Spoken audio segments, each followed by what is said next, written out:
ನಮಸ್ಕಾರ. ಬೆಳಗ್ಗೆನೆ engine oil brake oil check ಮಾಡಿಸ್ಕೊಂಡು ಸೀದಾ ಗ್ಯಾಸ್ ಬಂಕಿಗೆ ಹೋಗಿ 300 ರೂಪಾಯಿ ಗ್ಯಾಸ್ ಹಾಕಿಸ್ಕೊಂಡು ಬಿಸಿ ಒಂದು ಕಾಫಿ ಕುಡಿದು ಅಲ್ಲಿಂದ ಸೀದಾ ಯಶವಂತಪುರ ನಮ್ಮ ತಂಗಿ ನಮ್ಮ ಬಾವ ಊರಿಂದ ಬರ್ತಾಯಿದ್ರು ಬಾಗಲಕೋಟೆಯಿಂದ. ಅವ್ರನ್ನ ಪಿಕಪ್ ಮಾಡಿಕೊಂಡು ಅವ್ರನ್ನ ಮನೆಗೆ ಬಿಟ್ಟು ಅಲ್ಲಿ ಸ್ವಲ್ಪ ಹೊತ್ತಿದ್ದು ಮತ್ತು ಡ್ಯೂಟಿ ಶುರು ಮಾಡಿದೆ. ವಿಜಯನಗರ ಬಿತ್ತು, ಅಲ್ಲೇ ನಾಷ್ಟ ಮಾಡಿಕೊಂಡು ಡ್ಯೂಟಿ ಶುರು ಮಾಡಿದ್ರೆ ಸರಿಗೆ ಡ್ಯೂಟಿನೇ ಆಗ್ತಾಯಿರಲಿಲ್ಲ.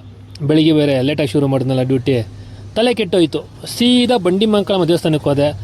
ಅಲ್ಲಿ ನೀರು ಹಾಕ್ತಾಯಿದ್ರು, ನೀರು ಹಾಕಿಸ್ಕೊಂಡೆ. ಅಂದಾನ ಇತ್ತು, ಸೂಪರಾಗಿತ್ತು. ಅಲ್ಲೇ ಊಟ ಮಾಡಿ ಅಲ್ಲೇ ಕೈ ಮುಗಿದು ಡ್ಯೂಟಿ ಶುರು ಮಾಡಿದ್ರೆ ನಾಗರಬಾವಿಗೆ ಬಿತ್ತು.